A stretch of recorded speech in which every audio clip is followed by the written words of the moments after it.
Hey guys, Hey. daylight savings. Woo! Oh my God. So it's good. so nice. We were at the park at 5 p.m. and, we usually have dinner 5:30. Right. And we were like, oh shit, it's 5 o'clock already. So nice. Because it was, and today was like a beautiful day in LA. I think it was like 75 degrees. Yeah.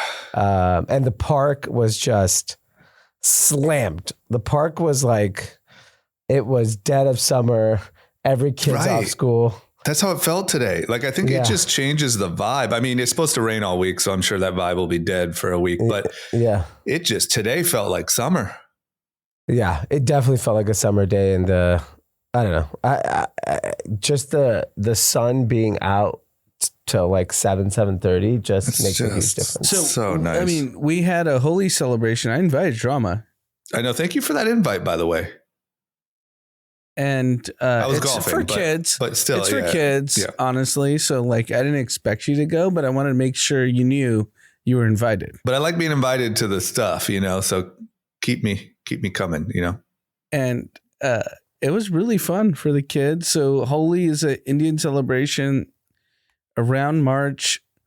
Good over evil and introducing spring is the kind of crux of the celebration. And it's become very popular, at least in LA. I'm sure it is popular in cities where there are. But like the joy that it brings kids is so fun to see. Yeah, like our school has a huge Holi celebration next weekend. I didn't realize it was a spring thing. That's got to be great for the kids. Yeah, kids just throwing paint at each other, right? So it's where do you buy really the paint? Amazon. You can buy it on Amazon. Oh, right. It's just chalk. Gotta love Amazon. It's all dissolvable, so like you're gonna be able to wash it off. It's fine. Yeah. That's awesome. Such a cool thing. I mean, I feel like we should all do that. I'm down for a welcome to spring celebration. All I have is Coachella. That is the welcome to spring for. It's the precursor to Coachella, right? I'm gonna take paint. Take some paint to Coachella. I'm gonna take some paint to Revolve Fest this year and see how it goes. See how that plays out. See how Shay Mitchell likes. Yes, hit a girl and see what happens. Yeah. You might get canceled. The kids get pretty aggressive. It's fun. Yeah, they should do that. That'd be fun to do a Coachella Holi inspired party. It just won't work because the whole purpose of Coachella. Yeah, it's like people spend thousands of dollars on their clothes. But I mean, come on, didn't Diddy, the white party? Bring it back. Yeah, I do. You know where that ended up. Yeah, it didn't go well. To your point, I do agree there is a commercial aspect that is not capitalizing on Holi. Yeah, because it looks so fun. I even saw your stories. It looks great. And I mean, our school's capitalizing on it. Schools are. True. I'm just saying commercial brands are not. Right. I have friends, dads that are white dads that are telling me this is what their kids' favorite part of the year is. Yeah. Because think about it, if you're a kid, it feels so big. All those events feel big and exciting. Throwing paint on adults. And like the fact that it's bringing in spring and positivity, I mean, you would associate that every year with just pure joy. And then from then on out, it's just joy for like 8 Maybe months. Nike should use it. Yeah. Nike Skims. I'm going to try it out at Revolve this year. Crayola should do it. It's a good moment for Crayola. Yeah, that's true. Because it's for kids anyways. And I think from a color standpoint, Crayola makes like the most. But there is, I'm telling you, there is a business opportunity here because I see how much joy it brings to all the kids. And it's rare, like a birthday party, fine. This is just ultimate joy. Yeah, because throwing colored paint on people is just fun. When you're a kid, being able to do that, are you kidding? Yeah.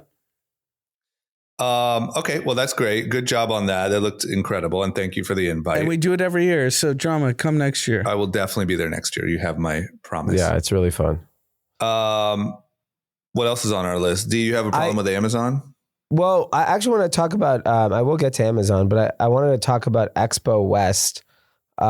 Which is basically a natural organic CPG show that happens in Anaheim. Mm-hmm. So think organic beverages, food, supplements, snacks, everything you can imagine in that world.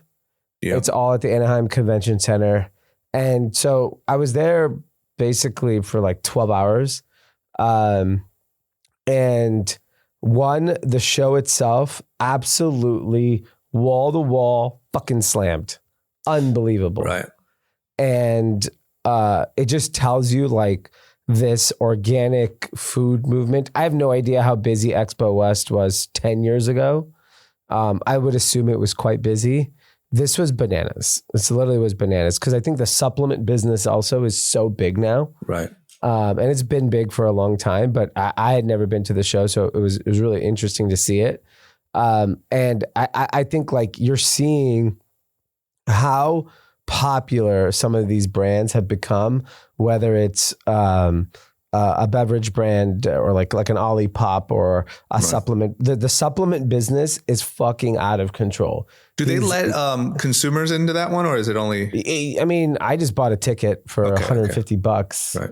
Said I was a retailer, and I went and what's the if you had to divide what product categories, because it's CPG, right? So I said supplements, snacks. What percentage, if you had to say? I mean, I know 2 supplement brands that do 500 million, so I think they're very, very big. No, I'm saying across the whole conference, because I know the conference is massive. I mean, I'm sure beverage, like our buddy from St. James was there. Yeah. He was pissed that we didn't. Oh, let me tell you the real fun fact. Mm-hmm. Kathy's are in CPG. Holy shit. The amount of group chat listeners. No, number of. What? The number of. Grammatically correct. This is Trump's era. We don't need to. Hey, listen, don't get started now. We're only 7 minutes in. God damn it. The amount of fucking people that listen to when you can. So just for the listeners, we can quantify a audience. Its number of an amount is for something you can't quantify. I can't quantify it. Okay, so move on. Jesus Christ. What is this? Language? Was this Duolingo over here? Yeah, Dua Lipa. The amount of people that came up to me that listened to the pod was nuts. It was I go to a lot of trade shows. Right. Like obviously I go to all the fashion ones. There's always people that come up. I'm talking like every 10 feet I ran into a group chat listener. And they're doing all kinds of things. People that were in manufacturing of CPG, some people are in the Amazon space on CPG, some people were launching brands, some people were in finance in the space. But it just tells you that like wherever there's opportunity, smart people kind of start showing up. Right. And in this like organic food space, there are so many smart people showing up, like really, really fucking smart people that I ran into that do all kinds of stuff previous to CPG were all at the show. So I think like it just shows that even I read today, I don't know how true this is, but Brian Johnson's company, Brian Johnson, for those that don't know, is the health guy. Longevity guy. They're saying that his company's already doing 100 million ARR this year. So, and I know Peter Attia has a brand that he's launching that is raising at some astronomical valuation. Yeah, so I do think health and longevity and anything in that world. Like, what supplements do you take, Drama? Pretty like random, like pretty normal ones. Like I take, vitamin C, B, magnesium, all the stuff. But like, is there a brand? No, I'm not loyal to any brand. No, you're not loyal to a brand. No, because there's clear like Thorne and Mary Ruth Momentous does really good. Momentous and Live Plus. So I guess my question after you went through the conference, which product category was the most exciting for you? For me, not you as a person, you as a business person. I mean, I think the supplement opportunity, even though it's pretty saturated space, there's so many like niches in. Like there was women's menopause supplements. There's young women's supplements. There's creatine for meatheads. The other thing that's cool that there's never been before is now there's a whole ecosystem of creators around. Yes. So if you want like a woman's health creator, there's a whole ecosystem of them. If you want a pregnancy health, stay fit while you're pregnant, there's a whole ecosystem of them. So when it comes to marketing, like there's all these people that have great platforms. I'm getting spammed on TikTok, and I think just TikTok. Greens, which is a gummies version of Athletic Greens. Yeah. I don't know if you guys have seen that. No, but like I get served a different version of that from some other brand. Yeah. Right. Anything, I'm telling you, any like gummies in a healthy form are like all over TikTok. I actually buy them too. That's the problem. Yeah, I mean, I think a lot of people do it, but I think like you can find different niches of a way to attack the supplement business, whereas like in some of these other categories, like snacks is a very interesting one. So recently, that popcorn brand Lesser Evil went to market, and I think they're trying to sell at $1 billion, and they do like 20 million of profit. And I think there's like massive opportunity in the snack space. That thing is changing a lot because like think about all of our children are not growing up on Oreos and Doritos, and my kids have probably had Doritos once in their life. Right. I don't know if they've ever had an Oreo or a Chips Ahoy or any of those snacks, right? They're growing up on Nature's, whatever, there's a Nature something brand cookies and different types of chips. And so I do think that, I mean, look, I think the whole health organic food space is so early days that I think like a lot of this low sugar, high performance type products are going to continue to be popular. Right. I'll tell you too, I had a completely different experience last week where I went to New York for Toy Fair, which is the toy and game convention. At the Javits. At the old Javits. And, similar, but just a very different world, right? Just completely packed, the entire Javits Center, lots of action. That one is only for industry people, which is crazy. I think they should open it up because it would be like a kid's dream. Because it's literally everyone showing their toys and their, their games and their little stuffed animals and all their shit. But same idea, like also incredibly crowded, also lots of stuff going on, also lots of acquisitions. It's just interesting. I don't know. It's funny how like you don't really know how much potential there is in an industry until you start kind of going and poking around. Go to some conventions, go to some whatever, and you'll be shocked at how much action is going on. There's actually like a flux of conventions. Yeah. Because I hear about every convention. There's a cement convention. But they're all popping. There's a lights convention for like Christmas lights. I want to start a convention. Dermatology convention. There's everything. Yeah. Is that the only way you can kind of do B2B? Yeah. Look, I think like, because those are industries that we don't even like. What I learned is so much of what's happening there is everyone from the industry is going to one place at one time. So like you're meeting with all your vendors, you're meeting with all your distributors, whatever no matter what the industry, I think there will always be an opportunity to have an entire industry go to the same city at the same time. Yes. Like, it's very always powerful. feel productive. Yeah. And like I'll give you an example. This week in Las Vegas is ASD, which is like a general merchandise show. Our whole team is there. And this show is... What does general merchandise mean? Non-apparel product. So people are selling home appliances, CPG products. There's people selling tobacco. So every major retailer goes to this show. Like Walmart, Target, Amazon sellers, everyone kind of that world goes. Closeout liquidation in the general merchandise space.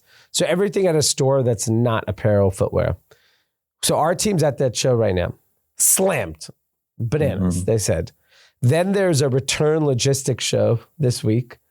I'm sure that'll be slammed. I wonder what that crowd is. Yeah. I mean, I'm sure it's like alcoholics. The next weekend is National Hardware Show. That's a fun one. Which our team's at, which I'm sure is going to be bananas. Right. All of these shows are fucking nuts. The only show that's actually dead is all the apparel ones.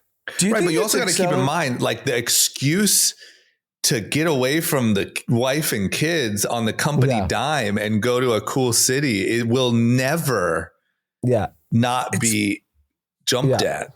Yeah, it's basically Vegas and Orlando is what I'm gleaning from people. New York is still very big. Yeah, I feel like New York and then like Orange County-ish. There's still Anaheim, those Anaheim still gets a lot of shows. Right. San Diego still has Comic-Con and all there's a lot of shows there. Nashville has now shows. Nashville's becoming a big show hub because just of locations. I mean, our team goes everywhere. Chicago. Yeah. I went to fucking Cannes for a duty-free travel show. It's incredible. And let me tell you, it was so fucking crowded. Yeah. Because it's Cannes.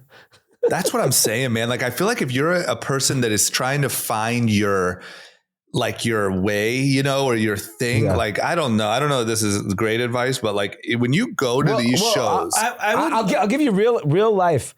Ali here, who launched Raised, a beverage brand.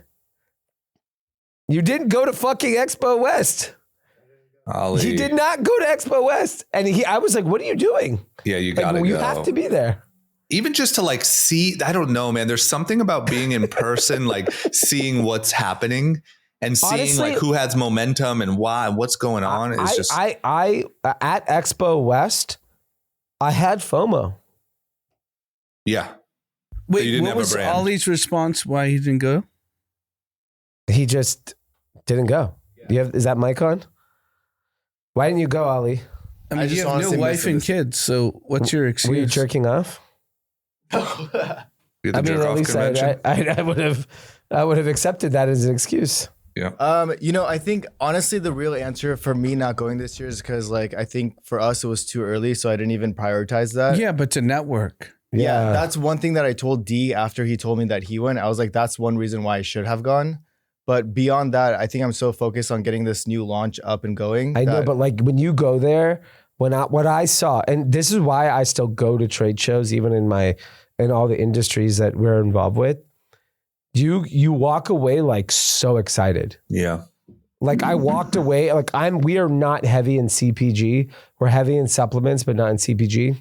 I walked away like, fuck, this business is big. No, the craziest thing is we have a mutual that sent me a picture of you being there. Yeah. I was like, shit, I should have gone if D's there. Yeah, that's what I'm saying. Like but even, you know, I was telling someone the other day who's like trying to figure out what they want to do with their life. They have a little bit of money and a little bit of freedom. I said, I think I would just go to trade shows for 3 months. That's what I'm saying. Go to every trade show. That's what I'm saying. It'll give you a vibe you may of like just find yourself like, fuck it, I'm in the hardware business now. Right. I found an opportunity. And you could find an industry where you're smarter than everyone. And you understand like who the people are. Like, you know, you get a visual. Or you find the ARB. Yeah.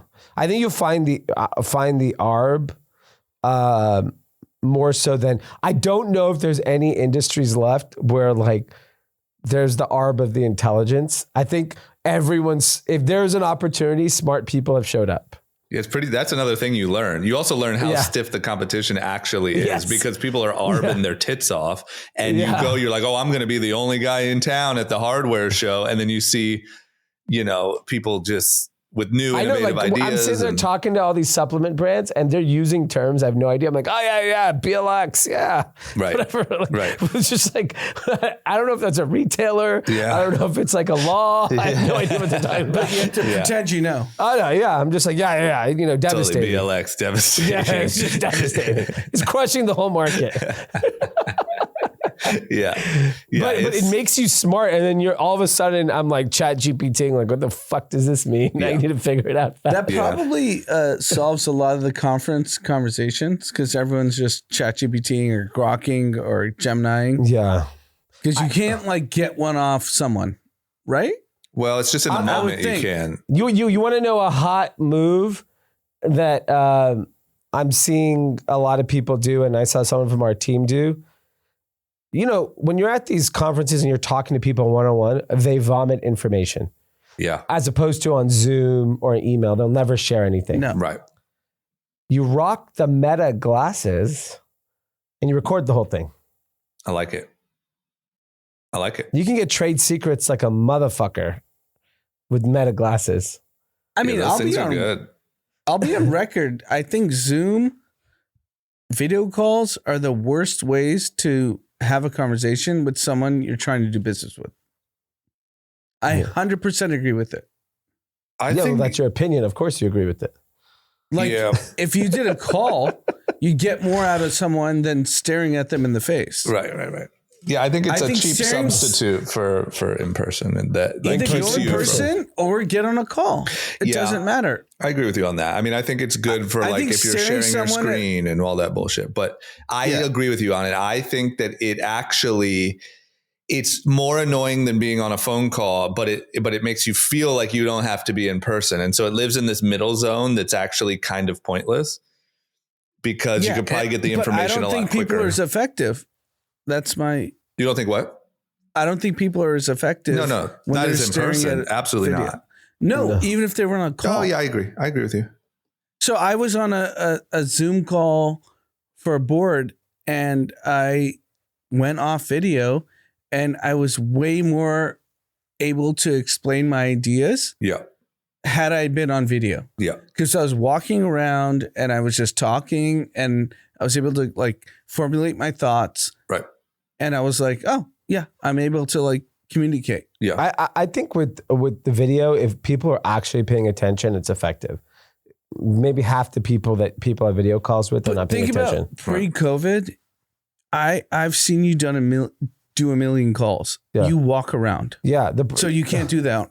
No, of course. But like, there's nothing you can do. You just have to show your face now. But let's get back to the point that we all agree on is in person, there's something that you just can't, especially like the type of in person where at a trade show, there's kind of these run-ins. Yeah. Because there is something also about like, I don't know, like when you run into people, even to your point, D, of like them sharing information, like there's something about like, oh, good to see you, or what do you do? And this and blah, blah, blah, as opposed to like, even if it's a planned meeting, sometimes you don't get as much because there might be some sort of built up, expectation but there's like some sort of let your guard down moment that happens at these conferences where people are just, same thing with me at that conference I went to, I came back feeling so motivated and feeling like I had learned so much just from like really basic information, but it just kind of connects the puzzle pieces of things that you weren't thinking about or doing or who was the person to talk to about what.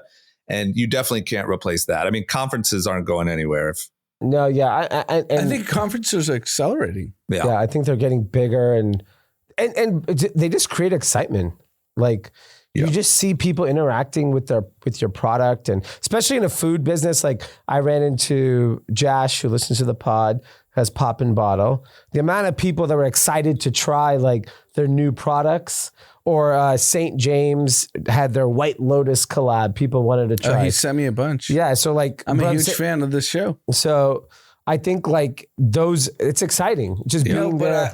What I think what drama is pointing to, which obviously you've experienced a million times over, is when you're in person, they kind of like do the wink, like this is what's really going on. Yeah. Right.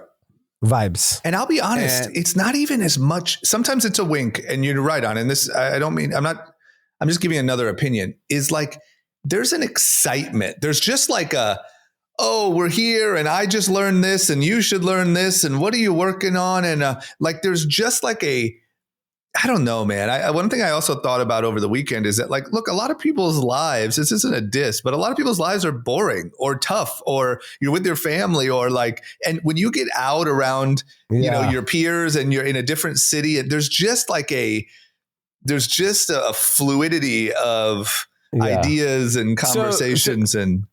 So at the convention, the Hilton in Anaheim is kind of attached to the convention center. So I had ended up having a lot of meetings in the lobby. Mm-hmm. This fucking place was so goddamn crowded. Right. I couldn't even find a seat to sit anywhere. Same. Yeah. So I'm walking in and out. And then finally, 2:00, I had a meeting. 2:00, the bar at the Hilton fucking slammed. That's what I'm saying. It was just, and people were just having a great time. Yeah. But that's when you get the info. Yeah. Everyone's just 100%. like, yeah. You know, sugar's over, guys. It causes diabetes. Right. Yeah. Look, I think it's decent advice that if you don't know what to do, you're a smart person, especially if you have the resources to spend a few months or, you know, whatever, figuring it out. Going to some conferences, like looking up what the conference circuit is looking like, picking some things that you might be interested in and going to some conferences, you just learn so much. It's really cool. Yeah. And a segue to that was, you know, there's been a lot of, I deal with a lot of Amazon sellers and a lot of brands that sell on Amazon, anything Amazon related. And most recently in the last year, the complaints I've heard from Amazon sellers are fees are through the roof. Yeah. I've looked at a bunch of audits of brands. Most brands are paying somewhere like 60% on fees. Yeah. When it's all said and done. It's stupid.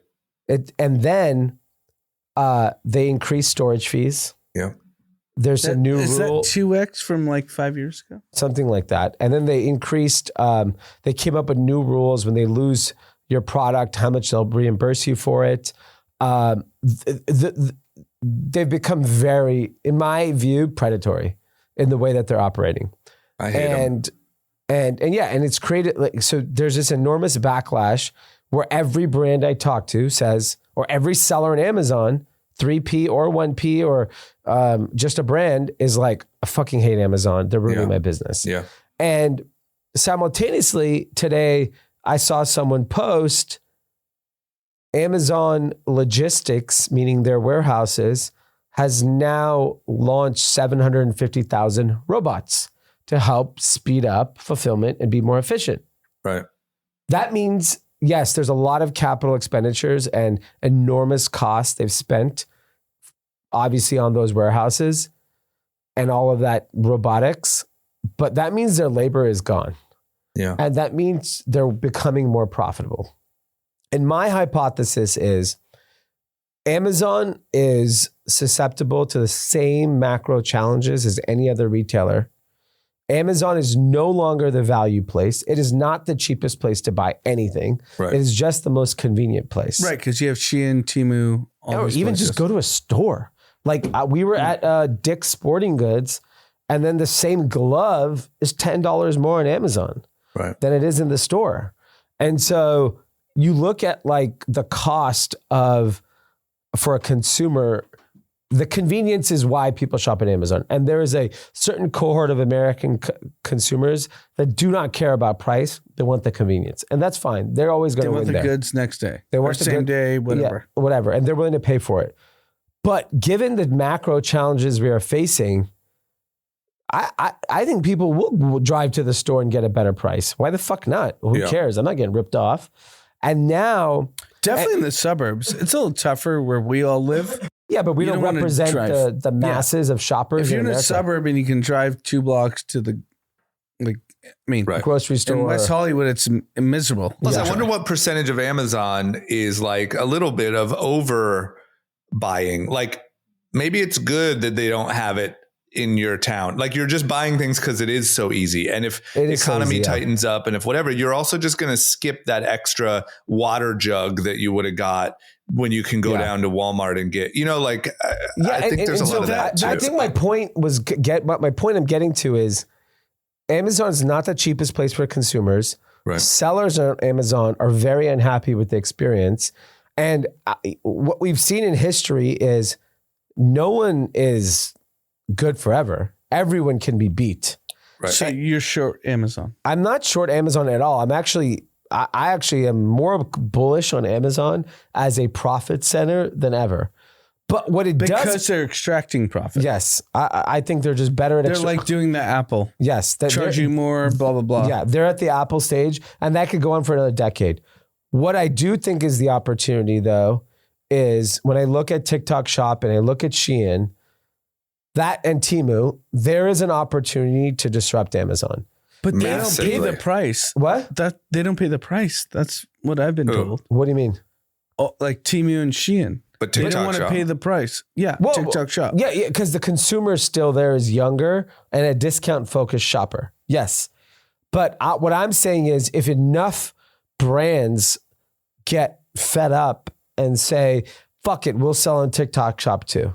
We'll sell on Shein too. We'll sell on Temu too. But I'm sure you've encountered this in your business that people won't fill the price at these. I know, business. but my point is 10 years ago. Filling what 15 price? No, meaning like a price clears at Amazon. Yeah. A price does not clear at Temu and Shein.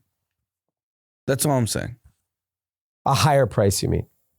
Yeah. Amazon higher price. A richer customer.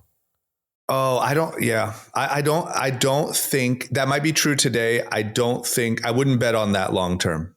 Yeah, I agree. The same way like Amazon started look, selling books. I think that they're going to start with like, kind of dealy, get a discount, blah, blah, blah. I think that let me say this. Here's a forecast for this year. I think there will be a product, and hopefully we find out, that has a, over $100 retail that goes viral on TikTok Shop that sells an insane amount of units. I think it will happen. It's already happened. I'm sure. Yeah, you're right. I've seen you're it. right. I've seen it happen. I've seen mega supplement brands be bigger. So what's on the TikTok what's than the Amazon. delta between TikTok Shop and Amazon I mean, for same brand? I mean, it's just too new. TikTok Shop is like 18 months old. But it's I get served it every day. I know, but I'm just saying, like, TikTok Shop needs 5 years. In 5 years, Maybe a year, not 5. No, they don't have the distribution to ship overnight. Like, they just don't. And by the way, TikTok itself doesn't ship the product. So I'll talk to both of you. What's the clearing discount price to get TikTok Shop and get it a little later than Amazon? What percentage is that? On Friday, almost every brand on TikTok Shop was 40% off. TikTok subsidize it. Also, TikTok does do fulfillment and have warehouses. A $200 pair of shoes, TikTok was giving you $80 to buy the shoes. So that's the clearing price. But TikTok is subsidizing it, not the brand. Fine. So TikTok, to me, assuming they're still around in America, my gut tells me the next generation of Gen Z shoppers will be TikTok first consumers. They're discovering on TikTok and they'll buy on TikTok. And then they're going to become 30 years old. And then that's when all of their spending power will shift from Amazon to TikTok. So I guess, Drama, with your product, yep. What's the percentage that you're willing to play with TikTok Shop? So I think I'm a little confused on your question. Is your question like, how much cheaper do you have to be on TikTok Shop to get the conversion? Yes. There's no difference. But if you get the velocity, is my point. Yeah, but I'm saying okay. Number one, it's a totally different strategy. It's a totally different game. Like where Amazon is like SEO and all that stuff and marketing on other platforms that lead people to Amazon. TikTok is, marketing on TikTok for the product. And I'm just telling you that there is no. Now, keep in mind, all of my products. Sorry. So, Drama, sorry, not to interrupt, but I actually want to ask you a question. Yeah. What's the difference in fees between TikTok Shop and Amazon? Because I'm not a merchant, So today, TikTok Shop is less. But what magnitude? Look, to be honest with you, I'd have to actually give you like a real complete breakdown. But I know that my margin, TikTok Shop, I think is subsidizing a lot. Yeah. And their shipping and their storage fees are essentially nothing. I think it's, I forget what percentage it is. It's significantly less than it is for me to ship it myself. Okay. And it's cheaper than for me to store at my 3PL. Amazon's fees on all of those things are through the roof. So I think TikTok is probably subsidizing. But my point is they're not subsidizing often anymore on the retail cost to get the consumer to actually purchase. They're now kind of, it seems like, shifting the subsidizing to making it a better experience for the brands and the products that are on their platform, as opposed to Amazon is kind of doing the opposite. And So today, all I can tell you without botching some numbers here live is that today my margins are better on TikTok Shop than on Amazon. That might change, that might whatever, but I am telling you that there's something to Dee's point. Amazon just has sheer size and customer base and habit and all that stuff, but they could definitely be disrupted by someone like TikTok Shop. And I think for sure, I think no question, because I don't know how Amazon competes. And I just saw on TikTok actually the other day, join Amazon's influencer partnership program. We're offering, and that's a direct copy of what TikTok Shop does with their affiliate program. So you can see the competition kind of heating up. But what are the chances? Let me ask you this. The chances that TikTok Shop figures out fulfillment better, and brand and all that stuff is more or less likely than the fact that than the chances that Amazon figures out how to get people to stay on their platform the way TikTok does. So I would say the biggest advantage TikTok has is brands want to be on TikTok. No brand wants to be on Amazon. They have to be on Amazon. Right. Does Instagram have an equivalent? Instagram, no, they gave up shopping. I scroll Twitter and I see what's going on in the world. And then I go on TikTok. And you go shopping. I do not do Instagram. Yeah, right. I think that's and to be honest, if anyone should be on Instagram, it should be you, like our age demo. What do you think a fucking 18-year-old is doing? A 16-year-old? They don't even have Instagram on their phone. Yeah, they're not on it. And I think that's my point, is that I think the TikTok way of discovering brands, TikTok has a huge advantage, is that the discovery is happening on TikTok for the best brands in the world right now. And if you make it easy to shop, which to me, that's just execution, and they're a Chinese company, I'm confident they can execute the distribution piece. It's going to cost them a fortune to do it, but they can do it. Whereas Amazon doesn't have the content piece. Yeah, sure, Amazon has Amazon Prime Video, but it's not tied into shopping. Right. It's just a different ecosystem. Like you're watching the show on another platform, but it's not tied into shopping. Right. And TikTok has the ultimate advantage. Yeah. That's what I'm saying. And for Amazon to get what they have is nearly impossible. For TikTok to figure out what Amazon does, reasonable. It's money. And by the way, like in Seattle, TikTok has an office where they've hired a bunch of ex-Amazon people, like hundreds and maybe even thousands of ex-Amazon people. So it's just a matter of time that I think Amazon disrupted, all these big box and wholesale companies. I think that TikTok or something like it could disrupt Amazon. And I think Amazon has gotten into Apple phase where they're cranking up fees and my margins on Amazon suck. It's horrendous. But you got to do it. And where they're in that stage of their business, the next Amazon, there was a time when Amazon was the place to make millions and millions of dollars when it was new and they were subsidizing and they were really getting behind new and emerging brands. That day is done and someone else is going to use that playbook. Well, no, it's the same thing that Uber did early on. They lost on a per ride basis. It's the tech playbook, but it's a tech playbook. They lost on a per ride basis, and then they grabbed the market share, and they were like, okay, now we're going to raise the prices. Right.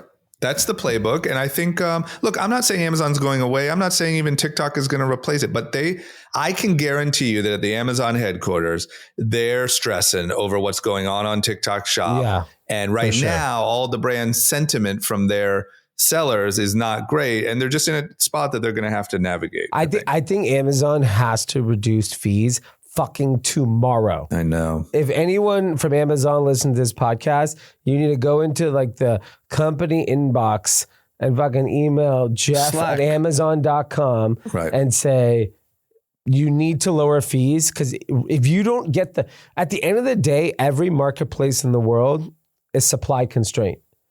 If you have the best supply, you get the demand. Right. And this is the same problem with every eBay, Poshmark, Airbnb, Uber supply constraint. If there's no fucking drivers, then you move on. You get a taxi, you go to Lyft, you move on.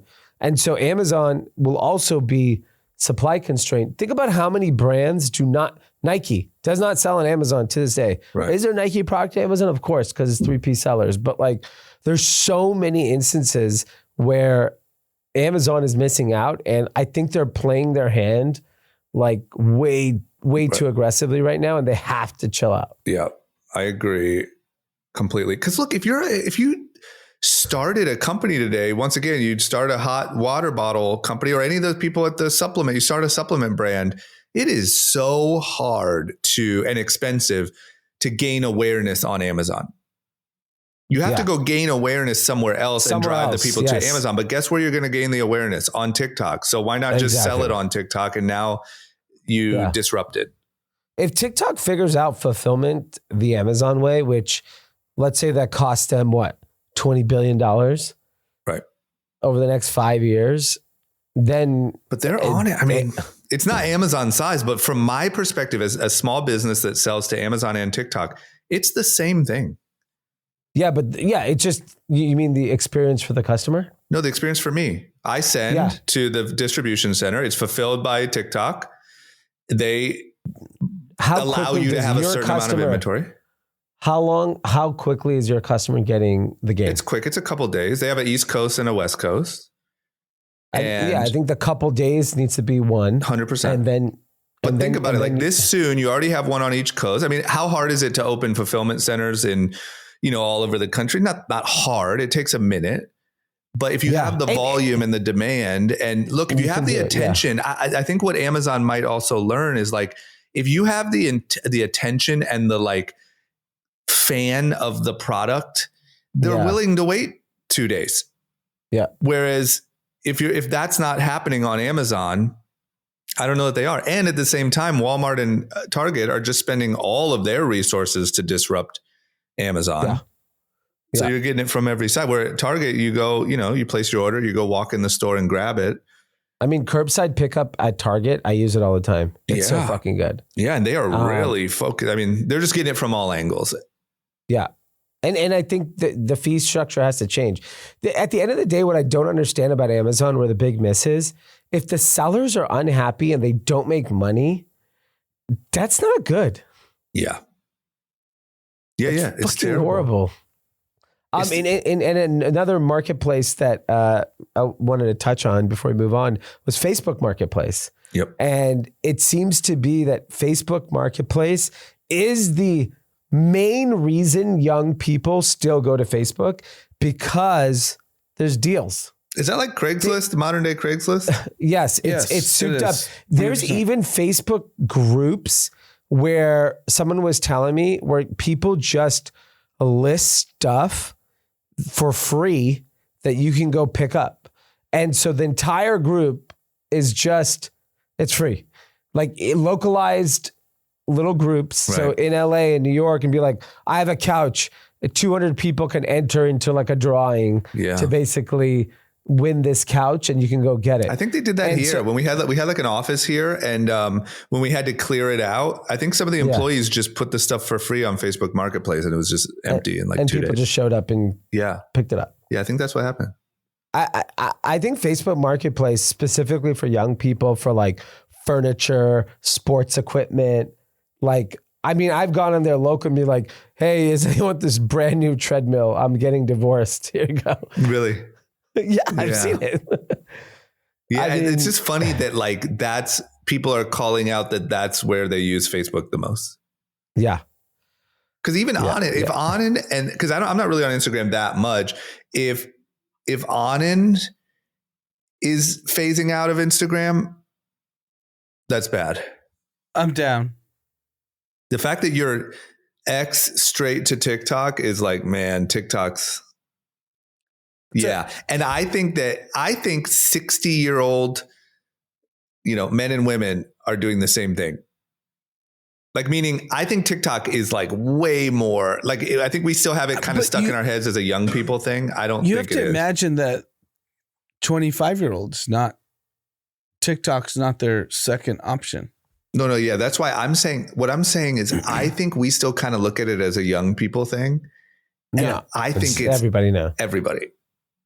Yeah. It's just too good. All right. Well, we'll see. But it is interesting that Amazon's in this one boat, and then there's kind of all these emerging ones in a different boat. So I'll give you a personal example.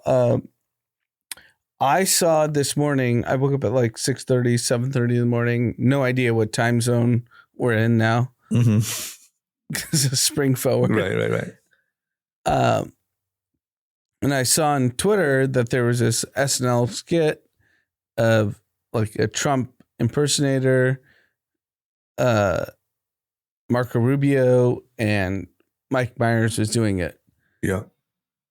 And I learned that from TikTok. And then I told my mom, because I know my mom loves this stuff. And I was like, hey, we should turn on Peacock because you're going to see the skit. Yeah. But I discovered it from TikTok. Yeah. I think that's like literally when Trump did that address to Congress the other day. I think that went out to everyone's TikToks, and depending on what your algorithm is, maybe it was showing you how great AOC did with her sign, or maybe it was showing you how great Trump and the right did with their highlighting of people. But like you watched it through that filter. I think probably, a certain group of older, mostly people probably watched it live. But I think the majority of people who even know that happened watched it through the filter that it was given to them on TikTok. And I think it's brilliant. I mean, I don't like, once again, as far as secrecy and trade secrets to China, and I think it's absolutely horrendous, but it just blows my mind that no American company can match what that algorithm does. It's just same as you. Like, it knows probably you have a light interest in UFC. You hop on there. You're not going to sit and maybe watch the whole fight, but you see all the little highlights and the breakdowns, and someone made a funny comment and a whatever. And that's the filter through which you watch current events from. It's way more fun. Yeah. It's the personalization is just, and that to me is the biggest threat to Amazon, because personalized content drives personalized commerce, and Amazon is not a discovery platform at all. It is just a transactional platform. Right. And you could make the argument Amazon's website is fucking horrific. I don't think you have to make that argument. I think it's like a horrific experience. Right. So like, besides one click checkout, like they don't have anything. Right. I think it's really tough to shop that site. And last but not least, I just want to add the fact that they treat the sellers that way, and they have a copyright and fraud and knockoff problem is, to me, the double whammy. I know a lot of people deal with it, but it's just, you pay all these fees, you do all this stuff, you play everything by the rules, and then they don't really help you from someone just stealing your thing, No, it's bad. Interesting. The other topic that I thought was super interesting is I read this headline and I was dying of laughter. Boomers are setting up a showdown with millennials, aging in place and plunking down because hundreds of thousands boomers. I mean, they have no choice at this point. Yeah, if they want a home. Dude, check this stat out. This is fucking nuts. So, one of the challenges of the housing industry is that I think a third of all homeowners are baby boomers. Okay? Yeah. That's not that surprising of a stat. That's fine. Half of them, actually more than half, don't have a mortgage. Right. They are never selling their house. Yep. Well, they paid it off. Yep. Yeah, that's my point, is that they don't have a mortgage. So if you have a free place to live, you're not selling. It's By the wild. way, no one in your family may ever sell.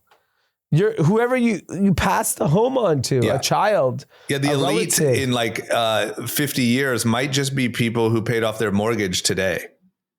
Yeah. Because nobody else can own property or a house. Yeah. I think that's like a really interesting thing. And you're seeing like baby boomers are aging very, very well. Yeah, all these damn supplements and you take all these supplements and longevity. You're talking like, the American housing economy was banking on people living to like 75 at best. right? Yep. Now everyone's 105. Yeah, fucking It's Peter like- Attil, Dr. Huberman's teaching him how to live in that fucking house for 20 more years. If you want to compound the problem, is that the burden on the healthcare system, because they stay alive because they're things that keep them alive. Sure, but I also do think people are becoming healthier today than they were 30 years Yeah. ago. Well, and course. they're healthier, and kind of also to Anand's point, like medicine is also better. Like we can keep people alive longer, and it's the combination But of all the shit. Like the greatest. It's not the greatest quality of life. Right, but that doesn't matter for that house that's paid off. They're sitting in one room of it with The house- 4 more open The rooms. house's quality of life is through the roof. Yeah, that thing's just chilling. Chilling, no fucking mortgage, no nothing. And Yeah, you know what's funny is obviously we had the Holi party at our house. The most comments I got was like, "Oh wow, you have a sauna?" Yeah. Yeah, wellness And is everyone hot. wanted to ask me about it. Yeah, all these boomers are sauning and adding 5 more years to I'm their talking life. about like our age. No, We're I boomers. know, but I'm just saying that like wellness is hot, and to tie it into that, I'm saying these people are living longer. Everyone's doing their little wellness kick, and like we said, medicine is also better, and they won't get out of these fucking houses. And you know that all the kids are just waiting for the day they croak to take on this house with no mortgage. Houses are never going. It's going to be impossible to buy a house. So here's the only counter to that is, I think in Southern California it's a problem. I think in Austin, so when I was there a few months ago, the amount of cranes I see building apartment buildings, the amount of homes I saw driving around that are being built, housing prices in Austin have come down. Right. And everyone thinks it's because people left, they didn't leave. They just built a shit ton. Right. And it's becoming more affordable. And what's going to happen inevitably is, if a young family can own a home in Austin, they'll move to Austin, which will make the city better over a long period of time. So I do think like overbuilding will allow for a better housing market for everyone. Yeah. But in Southern California, one, there's just not a lot of place to build. Right. We're kind of just tapped out at this point. You got to go further out. I think there's a lot more to be built from apartment standpoint, but actual single family homes, it just goes further north. It goes further west. Right. It goes further south. But don't they talk about it like it's a nationwide problem? Housing permits They do, and things? but they do. But in Austin is a good example of an area that like continues to build and has brought home prices down. And if you want to buy a home in Austin, you can actually buy a home now. But don't you feel like there's going to have to be a nationwide push to get some of that regulation cleared? Yes. I think it'll happen in most places. I don't think it happens in California. Yeah, that's fair. Realistically. But it's, that's I fair. do think it happens in Texas. I think it happens in a lot of the Midwest states, and it's obviously happened in Florida, but like, I think Southern California, we're too still stuck in the bureaucracy of like nonsense and environmental bullshit, that there's still already issues happening with the Palisades. Permits are being pushed. Cleaning up the mess has being pushed. Right. So like, if you don't do it for the people that live in Palisades and Altadena, like they need their homes back ASAP, right? So that to me will be the test. If Altadena, Pasadena, Palisades don't move fast, well, forget it. It ain't never happened. What I didn't realize too, and this is probably a little bit more pronounced in California, but it's probably everywhere to a degree, is like a lot of the people holding up the housing, permits and things are the people who currently own the real estate in that area. Yeah. So it's not even just the government's complete fault or the whatever. It's also that the people who currently, the boomers are like, fuck no, we're not opening up this place for, an apartment building or for whatever. And I'm okay with that. Like, Dude, you got to rebuild the people's homes first before you start worried about affordable housing. Well, no, I'm not talking about that. Like, that's for sure. I'm just saying in general, that's a general fight is like the current owners of the property in any area, but especially in expensive areas, don't want newer or affordable housing being built. And so they're lobbying against that as well. So it's the people, the government. That's why I think the bureaucracy of Southern California won't allow for that issue to be solved here. Yeah. I think it can be solved in other places. Yeah, I hear you. Yeah. It's just funny, man. These fucking boomers. Boomers got power and they're going to be around a lot longer. Yeah, man. Yeah. Brian Johnson, bro. These guys are never moving. And you know, boomers are taking Ozempic. Yeah, and they just got... I see a lot of skinny boomers around LA now. Yes. Which I did not see 5 years ago. I mean, if you look at our pod, right? So there's 5 of us. No one's overweight. We're not taking Ozempic, but we care about our health. I know, but that's always been LA. LA's always been 15 years ago walking around West Hollywood. If we were in the Midwest, 2 of us would be fat as shit. You think so? 100%. Yeah, just statistically.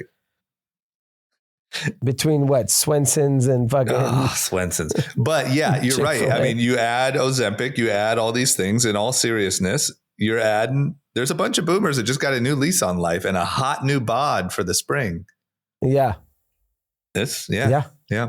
And they're like, think about it, like all of their real estate is worth a fortune. Yeah, I know. And you bought these houses for like 60 grand, and now they're worth $500,000, $1 million. I wonder what's going to happen. If you ever need money, you could just tap that. Right. I wonder what's going to happen. Like, obviously, eventually they're going to pass all that down to a group of people who probably never really had an opportunity to buy a house, at least not at the same, level. And like, I wonder what will happen more. Like, will people of, will their kids live in the home, keep it until they're old? Will a bunch of them sell it for cash because they don't care as much about having a home? Well, no. I think the problem is in a family dynamic.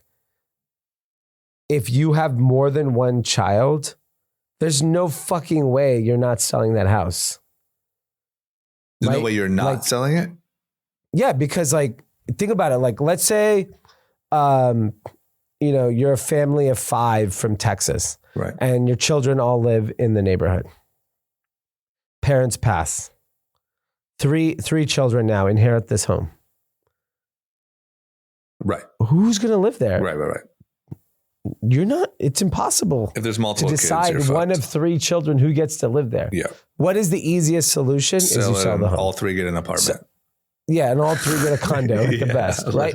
That's what's going to happen. It's just, it would be nice if someone would live in the home, but that's just not going to happen. Right. Homes are just going to get sold. So interesting. Okay.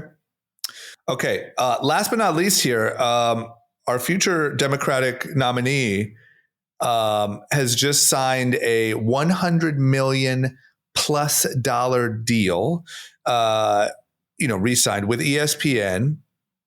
And part of the benefit of this deal is that it's actually going to give him permission to talk about politics and be more political. I'm talking, of course, about Mr. Stephen A. Smith, who is really, it's funny how, a guy that's very outspoken with a platform can stir up politics so much. I mean, now this guy is, they're showing polls, they're doing interviews on CNBC about, Stephen A. Smith, or on CNN about, does he have a chance? And I mean, really, I think from what he said, from what I gathered, is he more just said this stuff, talking shit to kind of make a point that the fact that he would actually have a chance is the problem. But either way, I'm more like, I think they signed him for a 5-year, $100 million deal. Yeah. Pay him $20 million a year, right? Yeah. I can't watch him. He's unfucking bearable. Yeah. He's so annoying. Yeah, I agree. Oh, he really? shit talks on LeBron. Yeah. I don't fuck that's with him. why you don't like him. Oh, interesting. He finds it. I thought Stephen A. Smith and Skip Bayless had something very special. Yeah. Right. Like, they were awesome. Right. I honestly hated both of their opinions, but they were awesome. Right. And they really, really had some nice, I'm really more surprised that like ESPN has not developed more younger talent like what they're doing with Pat McAfee. Right. There's so many young, cool guys on ESPN and cool women too. Like I'd rather hear those people talk than Stephen A. Smith. So fucking annoying. Yeah. So I can't believe he's popular still. I agree with both of your points. Pat McAfee, to me, is the GOAT. Goat. I watch him every morning. I get on the treadmill and I put on like an incline and I walk to Pat McAfee. Yeah.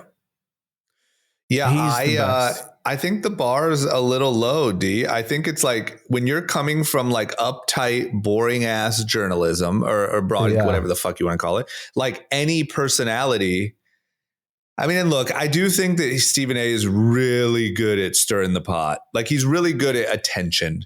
And like, you know, he goes viral because LeBron yelled at him the other day. He goes viral for this political thing. I mean, like even if he's a tough watch, he's really good. Yeah, he's good at getting ratings. Yeah. Like you want to hear, it's almost like hate watching. I wonder how many people are hate watching him. Like, yeah. So I think you have to re-sign him. I'm just shocked he's the highest paid ESPN personality given because he's on air all day. Yeah. I mean, I'm just shocked. I think Tom Brady's the highest paid sports commentator total. Yeah, right. It's $38 million a year, which is what the fuck is that for 16 days of work? It's amazing. That guy just can't lose. Yeah. I think, look, it's another thing that I just feel like there's opportunity. I feel like I wish Charles Barkley was Stephen A. Smith. Like I wish Charles Barkley was on all day talking. I love listening to him talk. Fair. He's amazing. I bet you though, there's a chance that if Charles Barkley had a show right now, Stephen A. would get better ratings because you're probably right. He's good at stirring the pot. Yeah. I mean, this guy has everyone in politics talking about him because he's just talking shit about running for president. Yeah. Not even serious, but he like baited all of the political press. I think he's just good at it. Yeah. I have no problem. I understand why ESPN signed him. I'm just shocked that he's the highest paid person on ESPN. Yeah. But I will say, as someone who doesn't watch any of their shows, I do hear about Stephen A. more than I hear about Pat McAfee. Yeah, same. Like it bleeds into, Yeah, Stephen A. clip every day. Yeah. Somewhere. Okay. That's it? Yep. All right. Do we have shout outs? Let me see. We have a couple comments. First one at Rec Shop. D with the lavas. We'd love to see it. Okay. Nice. Those are the shoes I was wearing the other day. Nice. Yeah. At Rat Dog. Rat Dog. Back to being listenable. Thank you. To clarify, we all like the difference of opinion. It's a talking over yelling that we hate. Keep the opinions right or wrong. You mean left or right? Haha, Rat Dog. Also, and it was and is not financial advice, but the best take I've heard in 2025 is when you discuss Trump tanking the economy so the Fed has to start cutting rates. That is the only thing that makes sense. I believe that hard time. 2 shout outs from Pat. Shout out to myself, the only Brazilian Pat from Boston, working a full-time in commercial real estate, getting an MBA at BU at night while taking care of a sick wife and 2 sick kids under 3 years old and under on the way. Are they permanently sick or temporarily sick? I would hope not. This guy has a full permanently sick family. That's a wild luck. Because Pat, you gotta keep it real. If they have the fucking cold this weekend, that shouldn't be included in your shout out, Pat. But if they're sick, then holy shit, dude. Shout out to you. If your whole family's sick forever, then yes, you are a special human being. Man, shout out to Pat from Boston. From Amy, shout out to myself. Another self shout out. Working hard and getting a promotion, working in fashion has always been a dream. And to be doing it now after my many side hustles and career feels amazing. If you guys need some cool golf gear, let me know. Send it over, Amy. Amy, send it over to Drama. He needs cool golf gear. Yeah. What are you rocking? Travis Matthew? Fiore. Oh, yeah. Even for golf. Oh, yeah. Is Viore golf friendly? Yeah. Like Nice. they like advertise golf. Yeah. They have, little slacks, comfy ass polos. That's all you need. Okay. I had to step it up from Nike. Nike's toast. in the shitter. Yeah. Okay. Well, great episode. Thank you for listening, team. And I mean, peaceful as shit. Look at us. Look at us. Look at us just coexisting. Just having great conversation. Just having a great conversation. Okay. USA. All right. Everyone have a great week. Thanks for listening. We'll see you soon. Bye-bye.